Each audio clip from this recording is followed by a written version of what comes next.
एक बार एक किसान भगवान से बहुत नाराज हो गया।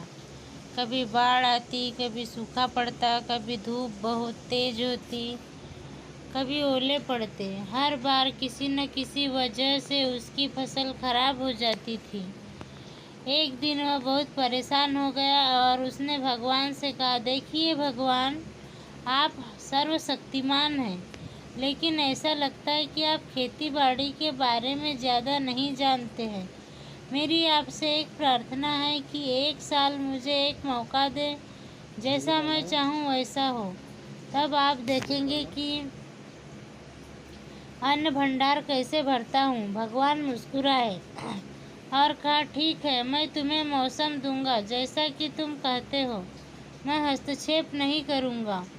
किसान ने गेहूं की फसल बोई। जब वह धूप चाहता था तब धूप मिली, जब पानी फिर पानी, तेज धूप, ओले, बाढ़, तूफान तो उसने आने ही नहीं दिया।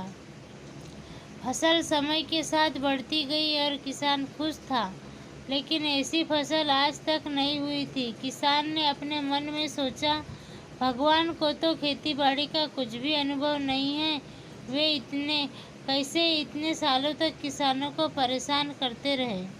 फसल कटाई का समय भी आया। किसान बड़े गर्व के साथ फसल काटने गया, लेकिन जैसे ही फसल कटनी शुरू हुई, वह अपने सीने पर हाथ रखकर बैठ गया। गेहूं की एक भी बाली के अंदर गेहूं नहीं था, सभी बालियां अंदर से खाली थी। बहुत दुखी होकर उसने भगवान से कहा, हे भगवान, ये क्या हुआ? तब भगवान ने कहा, यह होना ही था। तुमने पौधे को संघर्ष का एक भी अवसर नहीं दिया। तुमने उन्हें तेज धूप में गर्म होने की अनुमति नहीं दी, न ही तूफान को आने दिया। उन्हें कोई भी कष्ट महसूस नहीं हुआ। यही वजह है कि ये सभी पौधे खोखले बने रहे। जब तूफान आता है, भारी बारिश होती है, ओले गिरते हैं, वह बल से खड़ा होता है। वह अपने अस्तित्व को बचाने के लिए संघर्ष करता है, और इस संघर्ष से उत्पन्न होने वाली ताकत उसे ऊर्जा देती है। संघर्ष उसके जीवन को अनुभव प्रदान करता है। स्वर्ण को कुंदन बनाने के लिए तपना होता है, हथौड़े की चोट सहनी पड़ती है। उसी तरह जीवन में संघर्ष न हो, चुनौती हो, तो आदमी खोखला ही रह जाता है।